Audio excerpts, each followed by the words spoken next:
அதிகாரம் 113 காதல் சிறப்பு உரைத்தல். திருக்குறள் 1121. பாலொடு தேன் கலந்தற்றே பனிமொழி வாலெயிர் ஊறிய நீர். பொருள்: மென்மையான சொற்களை பேசும் இவளுடைய வெண்மையான பற்களிடையே சுரக்கும் நீரானது பாலுடன் தேனை கலந்து பருகியது போன்ற இனிமையுடையது. தலைவியின் இதழ் இன்பத்தை உலகியல் சுவைகளில் மேன்மையான பாலுக்கும் தேனுக்கும் ஒப்பிட்டு தலைவன் மகிழும் நிலை. ஜெயதேவரின் கீடகோவிந்தம். அஷ்டபதி. கிருஷ்ணன். ராதையின் இதழ் அமிர்தத்தை வர்ணிக்கும்போது ஜெயதேவர் அதை சர்க்கரையையும் தேனையும் விட மேலானது என்று குறிப்பிடுகிறார். சிதா சர்க்கரா மதுரதாரா மதுதாரா அபி தவ அதர அம்ருத்த துல்யா ந கதாபி பவதி. விளக்கம்: வெள்ளை சர்க்கரையும் இனிமையான தேன் துளிகளும், அதாவது மதுதாரா கூட உன் இதழ் அமிர்தத்திற்கு ஒருபோதும் சமமாக முடியாது. வள்ளுவர் இங்கே பாலொடு தேன் கலந்து என்று இரண்டு உயரிய சுவைகளின் கலவையாகச் சொல்வதை ஜெயதேவர் தேனை விடவும் உயர்ந்தது என்று கூறி தலைவியின் சிறப்பை உயர்த்துகிறார். காளிதாசரின் குமார சம்பவம். சிவபெருமான் பார்வதியின் இதழ் சுவையை நுகரும்போது அதை இயற்கையிலேயே இனிமை கொண்ட ஒரு தெய்வீக பானம் என காளிதாசர் விளக்குகிறார். மது மதுர ஸ்வாதிஷ்டம் நது மானுஷ லோகே அம்ருத மிஸ்ரித க்ஷீர சமானம் தவ வசசுதா. விளக்கம்: தேனை போலவும் அமிதம் கலந்த பாலை போலவும் இருக்கும் உன் இதழ் சுவை மானிட உலகில் காண கிடைக்காதது. வள்ளுவர் இங்கே பனிமொழி என்று பற்களுக்கிடையே சுரக்கும் நீரை சொல்வதை காளிதாசர் அமிதம் கலந்த பால் என்ற அதே உவமையை கையாண்டு விளக்குகிறார். ஸ்ருங்கார ரசம். அதர மாதுரியம். ஸ்ருங்கார ரசத்தில் இது அதர மாதுரியம் எனப்படும். ஒரு பொருளின் சுவையை விட அதன் உணர்வு மேலானது என்பதை அமுரக சதகம் இவ்வாறு கூறுகிறது: க்ஷீரம் மதுரம் மதுவபி மதுரம் ஸ்வர்க அமிர்தம் மதுரம் கிந்து காந்தா அதர ரசக சர்வ மாதுரிய சாரம். விளக்கம்: பால் இனிது, தேன் இனிது, ஸ்வர்க்கத்து அமிதமும் இனிது. ஆனால் காதலியின் இதழ் ரசமோ இவை அனைத்தின் சாரமாகவும் இருக்கிறது. வள்ளுவர் இங்கே பனிமொழி என்று தலைவியைச் சுட்டுவதன் மூலம் அவளது சொல்லும் இனிது, அவளது இதழ் நீரும் இனிது என்று இரண்டையும் இணைக்கிறார். திருக்குறள் 1122. உடம்புடையிரிடை எண்ணமற்றன்ன மடந்தையோடு எம்மிடை நட்பு. பொருள்: உடம்புக்கும் உயிருக்கும் இடையே உள்ள தொடர்பு எத்தகையதோ அத்தகையதே இந்த பெண்ணிற்கும் எனக்கும் இடையே உள்ள நட்பும் காதலும். உடம்பு இல்லாமல் உயிர் இயங்க முடியாது, உயிர் இல்லாமல் உடம்பு வெறும் சவம். அதுபோல ஒருவரை ஒருவர் பிரிக்க முடியாத நிலையில் தாங்கள் இருப்பதாக தலைவன் கூறும் நிலை. ஜெயதேவரின் கீதகோவிந்தம். அஷ்டபதி. கிருஷ்ணன். ராதையையும் தன்னையும் இருவேறு நபர்களாக பார்க்க முடியாது என்பதை கிருஷ்ணன் அத்வைவ தத்துவத்தின் மூலம் வர்ணிக்கிறார். யதா தேக பிராணயோகோ சம்பந்தஹ ததா ஏவ ஆவயோகோ அனுராகஹ த்வம் அசி மம ஜீவனம் அகம் அசி தவ சரீரம். விளக்கம்: உடலுக்கும் உயிருக்கும் உள்ள தொடர்பு எப்படியோ அப்படியே நமது காதலும். நீ என் உயிர், நான் உன் உடல். வள்ளுவர் இங்கே உடம்புடுயிர் இடை என்று குறிப்பிடும் அதே பிரிக்க முடியாத பிணைப்பை ஜெயதேவர் ஜீவன் சரீரம் என்ற சொற்களால் உறுதிப்படுத்துகிறார். காளிதாசரின் ரகுவம்சம். சிவனையும் பார்வதியையும் வர்ணிக்கும்போது சொல்லும் பொருளும் போல அவர்கள் இணைந்துள்ளதாக காளிதாசர் கூறுவார். ஆனால் காதலர்களைப் பற்றி பேசும்போது இதே உயிர் உடல் உவமையை கையாள்கிறார். பிருத்தக் ஸ்திதிஹீனா வித்யதே பிராணசரீர யோகோ இவ ஏகீபாவ பிரசாதேன தர்ம காமாதி சித்திகி. விளக்கம்: உயிரும் உடலும் போல இவர்கள் கனித்தனியாக இருக்க முடியாது. பிருத்தக் ஸ்திதிஹி ந வித்யதே. இந்த ஒன்றிப்போதலே அறம் மற்றும் இன்பத்தின் வெற்றியாகும். வள்ளுவர் இங்கே மடந்தையோடு என்று தலைவியை சுட்டி அவளே தன் இயக்கத்தின் அடிப்படை உயிர் என்றும் தான் அவளது வடிவம் உடல் என்றும் கூறுகிறார். ஸ்ருங்கார ரசம். ஏகாத்ம பாவம். ஸ்ருங்கார ரசத்தில் இது அவினாபாவ சம்பந்தம், அதாவது ஒன்று இல்லாமல் மற்றொன்று இருக்க முடியாத நிலை எனப்படும். அமுருக சதகத்தின் ஒரு பாடல்: த்வயி ஜீவதி அகம் ஜீவாமி த்வயி நஷ்டே நஷ்டோ அகம் தேக பிராணவத் ஆவயோகோ நட்புகு அனிர்வச்சனீயா. விளக்கம்: நீ வாழும்போது நான் வாழ்கிறேன். நீ இல்லையேல் நான் இல்லை. உடல் உயிர் போன்ற நமது இந்த நட்பை விவரிக்க முடியாது. வள்ளுவர் இங்கே மடந்தையொடு என்று தலைவியைச் சுட்டி, அவளே தன் இயக்கத்தின் அடிப்படை உயிர் என்றும் தான் அவளது வடிவம் உடல் என்றும் கூறுகிறார். திருக்குறள் 1123. கருமணியின் பாவாய் நீ போதாயாம் வீழும் திருநுதற்கிள்ளை இடம். பொருள்: என் கண் கருமணியினுள் இருக்கும் பாவையே, பிம்பமே, நீ அங்கிருந்து வெளியே போய்விடு. ஏனென்றால் யாம் விரும்பும் அழகிய நெற்றியையுடைய என் காதலி அமர்வதற்கு அங்கே இடமில்லை. தலைவியின் உருவம் எப்போதும் தன் கண்களுக்குள்ளேயே இருப்பதால் அங்கே இருக்கும் கண் பாவையை கூட வெளியேறச் சொல்லி தலைவன் தன் காதலின் தீவிரத்தை காட்டும் நிலை. ஜெயதேவரின் கீத கோவிந்தம். அஷ்டபதி. கிருஷ்ணன்.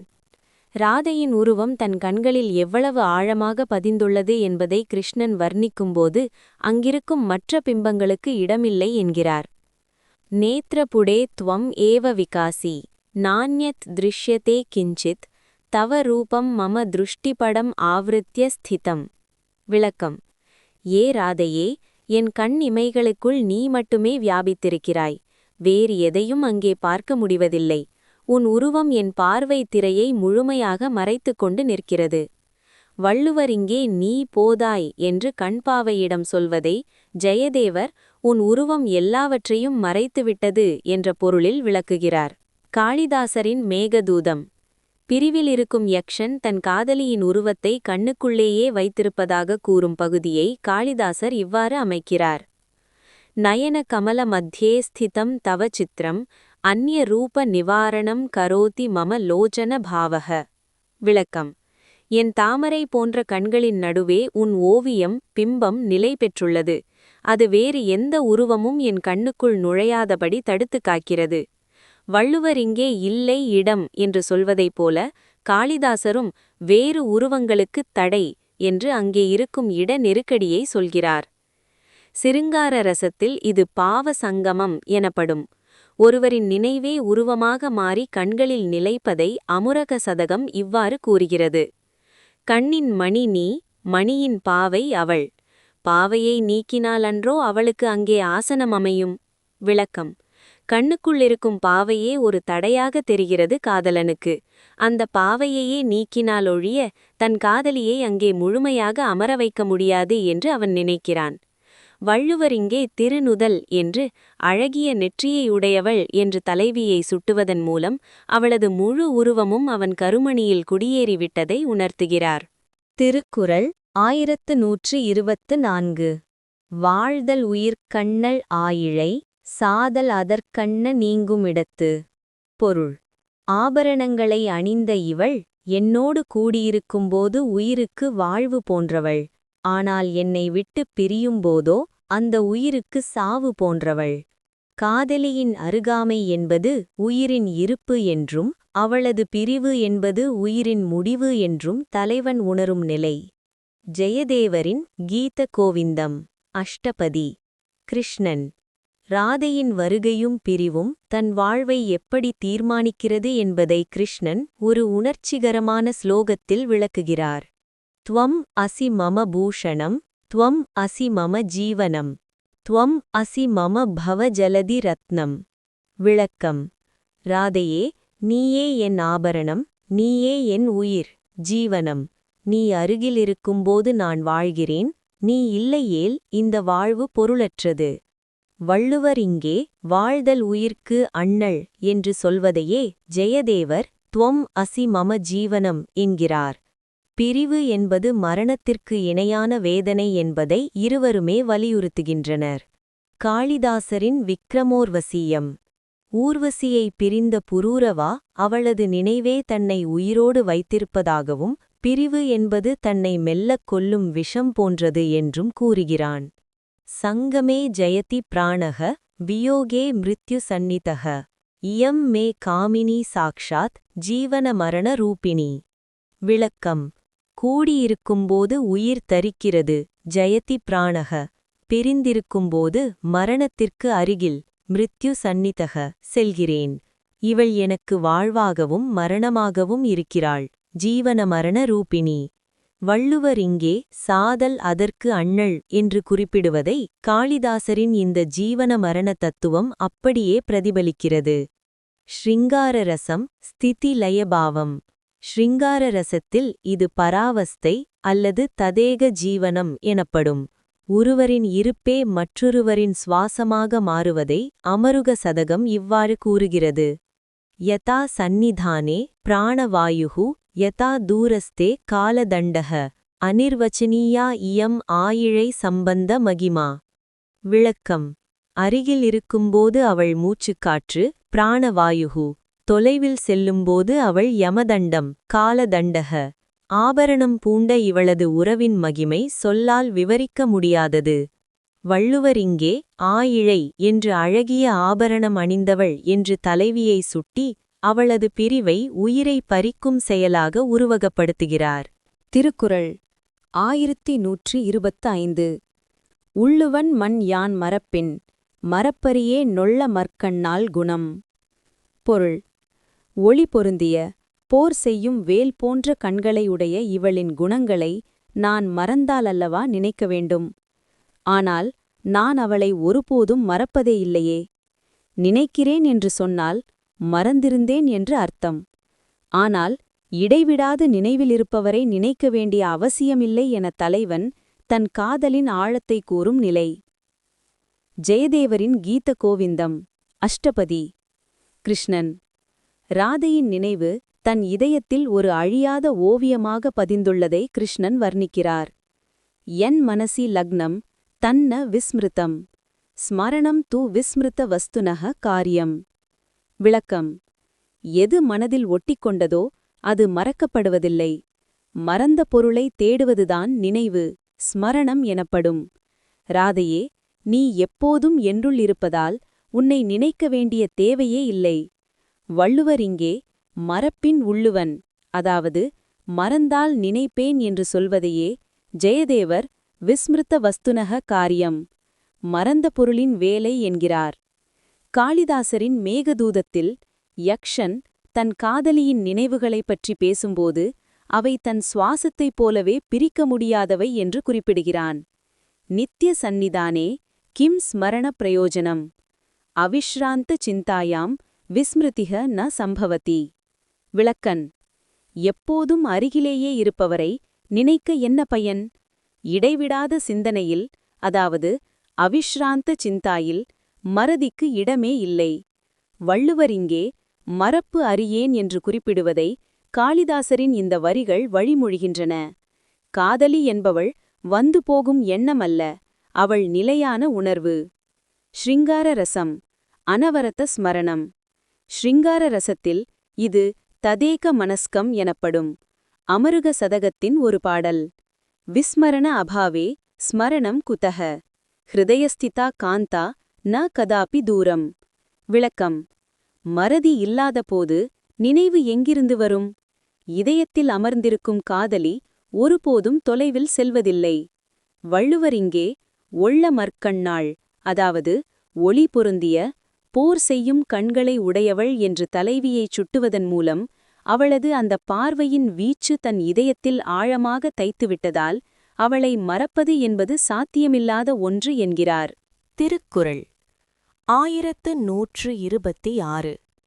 கண்ணுள்ளில் போகார் இமைப்பிற் பருவரார் நுண்ணியரிங் காடலவர். பொருள்: என் காதலர் எப்போதும் என் கண்ணுக்குள்ளேயே இருக்கிறார். நான் கண்ணை இமைத்தாலும் அவர் வெளியே போக மாட்டார். நான் இமைப்பதால் அவர் வருந்தவும் மாட்டார். ஏனெனில் அவர் அத்துணை நுட்பமான வடிவம், நுண்ணியர் கொண்டவர். காதலர் தன் கண்ணிலேயே குடியிருப்பதையும், இமை மூடும்போது அவர் நசுங்கி விடுவாரோ என்ற அச்சம் தேவையில்லை என்பதையும் தலைவி வியக்கும் நிலை. ஜெயதேவரின் கீத கோவிந்தம் அஷ்டபதி. கிருஷ்ணன்.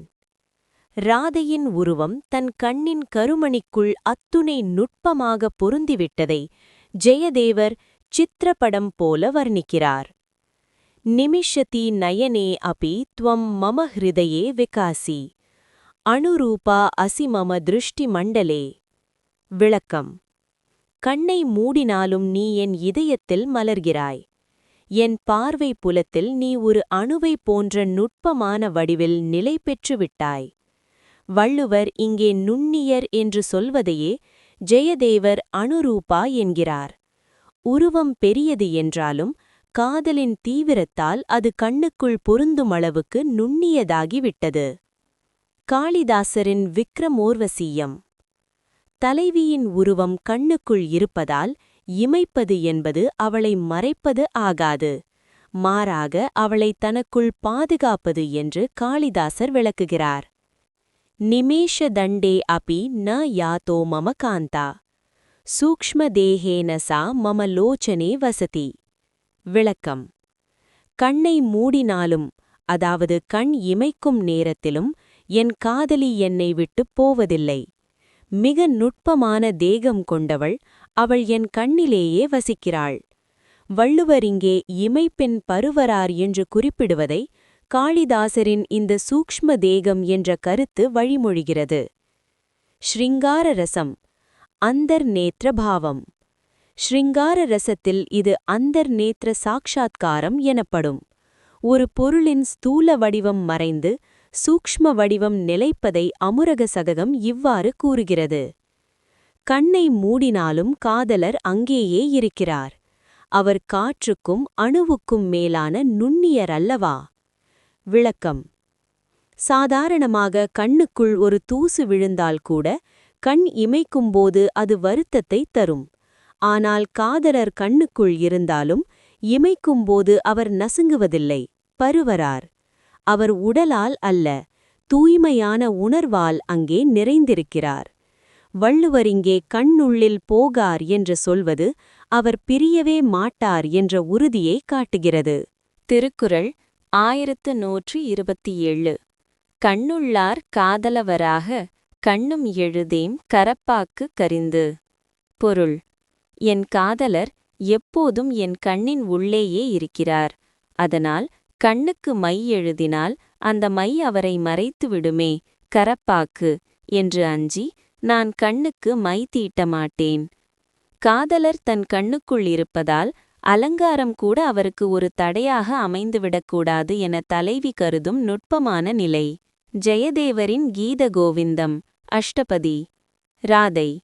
கிருஷ்ணனின் உருவம் தன் கண்ணுக்குள் இருக்கும்போது மற்ற எந்த பொருளும் அங்கே குறுக்கிடக்கூடாது என்று ராதை எண்ணுவதை ஜெயதேவர் வர்ணிக்கிறார். அஞ்சன ரேகா அபி அந்தராயः பவதி தவ ரூபதர்சனே கிமிதி விளிம்பாமி மம நயனயுகலம்.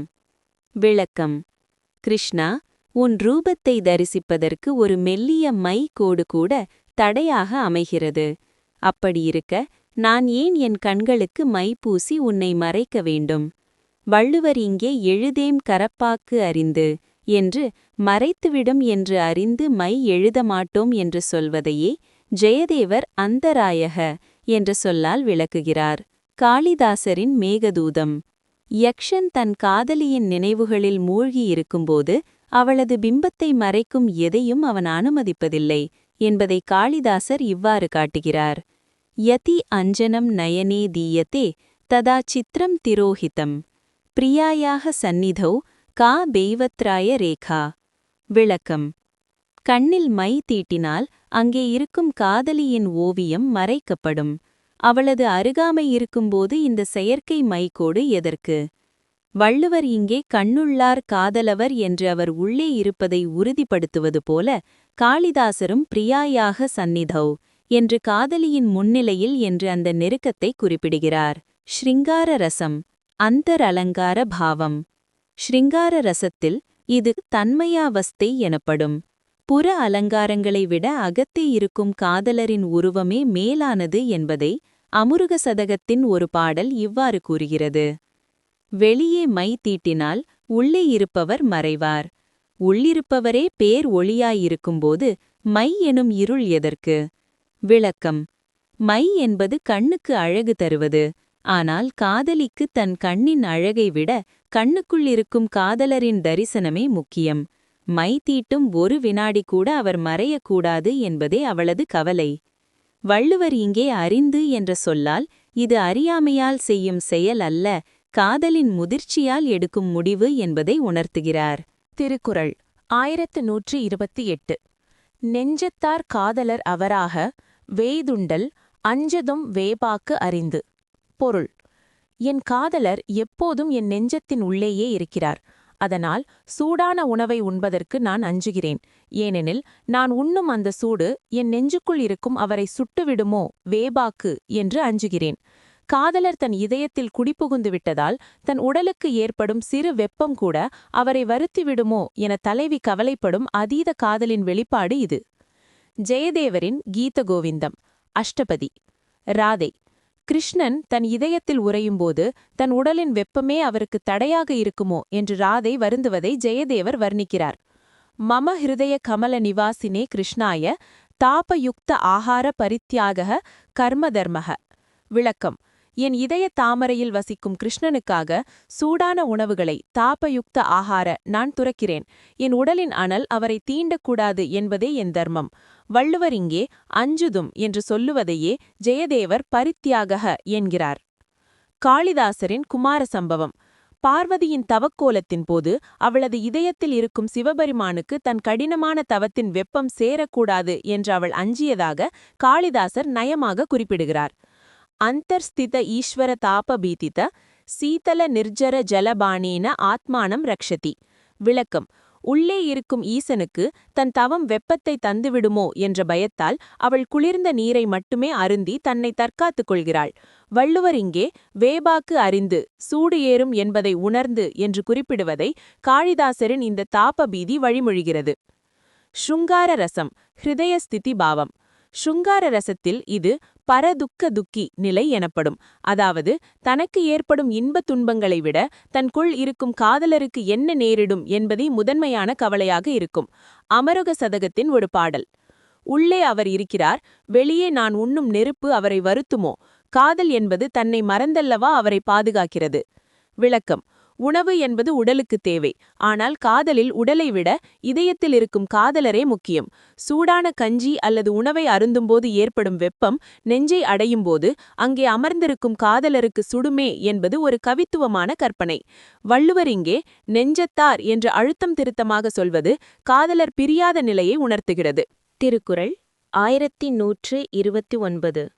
இமைப்பிற் கரப்பாக்க ரிவல் அனைத்திற்கே ஏதிலர் என்னும் இவ்வூர். பொருள்: நான் கண்ணை இமைத்தால் என் கண்ணுக்குள்ளே இருக்கும் என் காதலர் மறைந்து விடுவார், கரப்பாக்கு என்பதை நான் அறிவேன். அந்த ஒரு சிறு வினாடி அவர் மறைவதை கூட பொறுக்காமல் நான் இமைக்காமல் இருக்கிறேன். ஆனால் இந்த ஊர் மக்களோ அவர் இவளை பார்க்க வராமல் பிரிந்து போய்விட்டார், அவர் இவளுக்கு அந்நியர், ஏதிலர் என்று பழிதூற்றுகின்றனர். காதலர் எப்போதும் தன்னுடனேயே இருப்பதை உணராத ஊர் மக்களின் அறியாமையை தலைவி சுட்டிக்காட்டும் நிலை. ஜெயதேவரின் கீத கோவிந்தம் அஷ்டபதி. ராதை. கிருஷ்ணன் தன் அருகிலேயே இருக்கும்போது ஊரார் அவர் எங்கோ இருப்பதாக பேசுவதைக் கேட்டு ராதை அடையும் மனநிலை. நிமிஷ நிமிஷார்த்த விஸ்மரணே அபி மம பிராணஹானிஹி லோகாஹா வதந்தி கிருஷ்ணஹ தூரஸ்தஹ கிம் அஜானந்தி தே மம அந்தர்யாகம். விளக்கம்: ஒரு வினாடியின் பாதியளவு அவர் என் நினைவை விட்டு அகன்றாலும் என் உயிர் போகும். ஆனால் ஊர் மக்களோ கிருஷ்ணன் எங்கோ தூரத்தில் இருப்பதாகச் சொல்கிறார்கள். என் இதய வேள்வியை அவர்கள் எப்படி அறிவார்கள்? வள்ளுவர் இங்கே இமைப்பின் கரப்பாக்க என்று சொல்வதையே ஜெயதேவர் நிமிஷார்த்த விஸ்மரணம், வினாடி நேர மறதி என்கிறார். காளிதாசரின் விக்ரமோர்வசீயம். ஊர் மக்களின் புறப்பார்வைக்கும் காதலியின் அகப்பார்வைக்கும் உள்ள முரண்பாட்டை காளிதாசர் ஒரு நுணுக்கமான ஸ்லோகத்தில் விளக்குகிறார். என் நயன மத்தியே ஸ்திதம் தன் ந விமுக்தம் கதாபி அவிவேகி ஜனாஹா வதந்தி வியோகம் முதா ஏவ ஜல்பந்தி. விளக்கம்: எது என் கண்ணின் நடுவே நிலை பெற்றுள்ளதோ அது ஒருபோதும் என்னை விட்டு விலகவில்லை. ஆனால் விவேகமற்ற மக்கள் அவிவேகி ஜனாஹா வியோகத்தை பற்றி பேசுகிறார்கள். அவர்கள் வீணாகவே அரற்றுகிறார்கள்.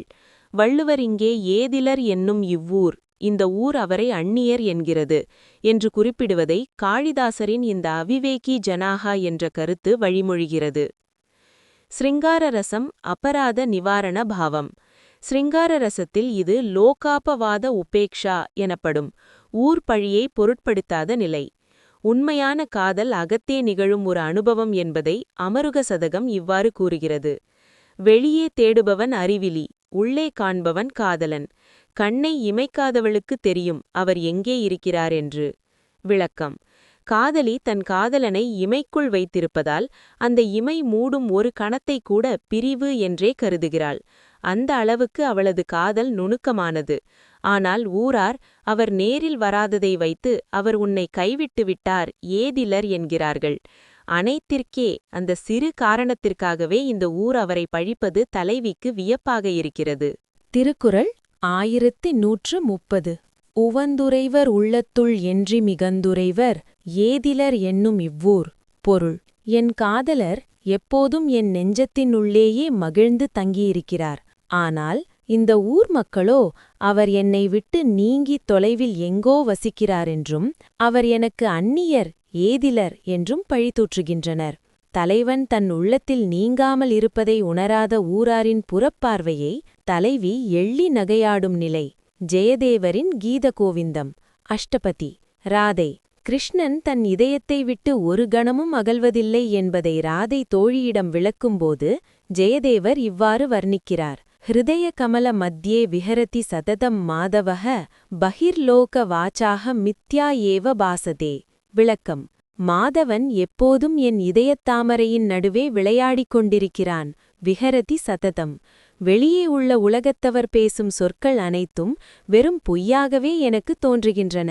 வள்ளுவர் இங்கே உவந்துரைவர் உள்ளத்துள் என்று சொல்வதையே ஜெயதேவர் ஹிருதய கமல மத்யே விஹரதி என்கிறார். காளிதாசரின் விக்ரம ஓர்வசியம். தலைவியின் அக உணர்வுக்கும் ஊராரின் புறப்பேச்சுக்கும் உள்ள முரண்பாட்டை காளிதாசர் ஒரு நேர்த்தியான ஸ்லோகத்தில் விளக்குகிறார். அந்தர் நிவாசி பிரியக மம சர்வ சௌக்கிய பிரதாயகः அவிவேகி ஜனாக வதந்தி தூரஸ்தக கிம் அஹ்ருதய விகாரக. விளக்கம்: எனக்கு எல்லா இன்பங்களையும் தருபவரான என் காதலர் எனக்குள்ளேயே வசிக்கிறார். அந்தர் நிவாசி. அறிவற்ற மக்கள் அவர் தூரத்தில் இருப்பதாக சொல்கிறார்கள். அவர்களுக்கு இதயம் என்பதே இல்லையா? அஹ்ருதய. வள்ளுவரிங்கே இகந்துரைவர் என்று ஊரார் சொல்வதை காளிதாசர் தூரஸ்தக என்ற சொல்லால் குறிப்பிடுகிறார். ஸ்ருங்கார ரசம். மனோநிவாச பாவம். ஸ்ருங்கார ரசத்தில் இது ஸ்திதப்பிரஜ்ஞை போன்ற ஒரு காதல் நிலை எனப்படும். காதலர் பிரியவில்லை என்ற ஆழ்ந்த நம்பிக்கை தலைவிக்கு இருப்பதால் ஊரார் பேச்சு அவளுக்கு பொருட்டாக தெரிவதில்லை. அமுரக சதகத்தின் ஒரு பாடல்: உள்ளே இருப்பவர் உவகையுடன் இருக்கிறார், வெளியே இருப்பவர் அவர் விலகிச் சென்றதாக கூறுகிறார். உண்மை எது என்பதை உள்ளமறியும், ஊர் அறியாது. விளக்கம்: தலைவி தன் காதலனை தன் சிந்தனையால் எப்போதும் தன்னுடனேயே இருத்திக் கொள்கிறாள். உவந்து என்ற சொல் அவர் கட்டாயத்தின் பேரில் அங்கிருக்கவில்லை, விருப்பத்துடனேயே தங்கியிருக்கிறார் என்பதை காட்டுகிறது. ஊரார் நேரில் அவர் இல்லாததைக் கண்டு ஏதிலர் என்கிறார்கள். ஆனால் தலைவிக்கோ அவர் தன்னுள் உறைபவர். 113. காதல் சிறப்புரைத்தல். பேரன்பின் பெருமை. இந்த அதிகாரம் காதலின் தனித்துவத்தையும் அதன் ஆழத்தையும் விவரிக்கிறது. இது சாதாரண உடல் ஈர்ப்பை பற்றியதல்ல, மாறாக ஒரு ஜீவாத்மா பரமாத்மாவுடன் கொண்டுள்ள பிரிக்க முடியாத பிணைப்பை, டிவைன் பாண்ட், உணர்த்துகிறது. 1. பாலும் பாவையும். இயற்கையான பிணைப்பு. பாலுடன் கலந்த தேன் போலவும் கண்ணோடு கலந்த பாவை மணி போலவும் தலைவி என்னோடு கலந்துவிட்டாள் என்கிறான் தலைவன். குறள் 111, 113.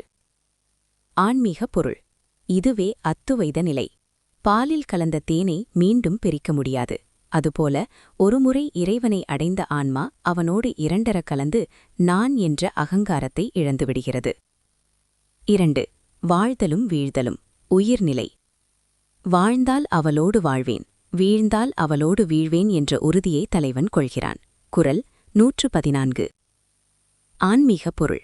இதுவே சரண்யாகதி தத்துவத்தை குறிக்கிறது. பகவானே கதி என்று கிடக்கும் பக்தனுக்கு இறைவனைத் தவிர வேறு புகலிடம் ஏதுமில்லை. இந்த தீவிரமான தேடலை, லாங்கிங், ஆன்மாவை பிறவிச் சுழலிலிருந்து விடுவிக்கிறது. 3. மறதியில்லாத நினைவு. தலைவியை மறந்தால்தானே நினைப்பதற்கு, அவளை நான் மறப்பதே இல்லை என்கிறான் தலைவன். குறள் 115. ஆன்மீக பொருள். இதுவே அஜபா ஜபோ அல்லது தொடர் தியானம் எனப்படும். ஒரு யோகிக்கு மூச்சு விடுவது எப்படி இயல்பானதோ அப்படி இறைவனை நினைப்பதும் இயல்பாகிவிடுகிறது. அங்கே நினைக்கிறேன் என்ற முயற்சியே வரைந்து அன்பு நிலையாக தங்கிவிடுகிறது. 4. கண்ணினுள் இருக்கும் காதலி. என் கண்ணினுள் காதலி இருக்கிறாள், அதனால் நான் கண்ணை இமைக்க மாட்டேன், இமைத்தால் அவள் வருந்துவாள் என்கிறான் தலைவன். குறள் 117. ஆன்மீகப் பொருள். இதுவே பக்தியின் உச்சகட்ட நிலை. தன் இதயத்தில் வீற்றிருக்கும் இறைவனுக்கு சிறு துன்பமும் வரக்கூடாது என பக்தன் கருதுவான். கண்ணை திறந்தாலும் மூடினாலும் எங்கும் இறைவனையே காணும் சமாதி நிலையை இது குறிக்கிறது. 5. நெஞ்சில் குடிபுகுந்தவள். காதலி என் நெஞ்சில் இருக்கிறாள், அதனால் சூடான உணவை உண்ணமாட்டேன், உண்டால் அவளுக்குச் சுடும் என தலைவன் அஞ்சுகிறான். குறள் 118. ஆன்மீகப் பொருள். இதுவே எனக்காக என்பதை விட்டுவிட்டு அன்பிற்குரியவருக்காக வாழும் தூய நிலை. தன் ஒவ்வொரு செயலையும் இறைவனுக்கு அர்ப்பணிக்கும் ஒரு பக்தனின் சப்ளிமேஷன் ஆஃப் ஆக்ஷன்ஸ், உன்னத உணர்வை இது காட்டுகிறது. முடிவுரை. காதல் சிறப்புரைத்தல் என்பது சிற்றின்பத்தை கோற்றும் நூலல்ல. இது சிற்றின்பத்தை தர்மத்தோடு பிணைத்து அதன் வழியாக பேரின்ப பெருவழியை தொடும் ஒரு அன்பு யோகம். இந்த நிலையில் உடல் மறைந்து உணர்வு மட்டுமே எஞ்சுகிறது. இது மனித பற்றிலிருந்து விடுபட்டு அகிலாண்டத்தின் மீதான பேரன்பாக மலர்கிறது.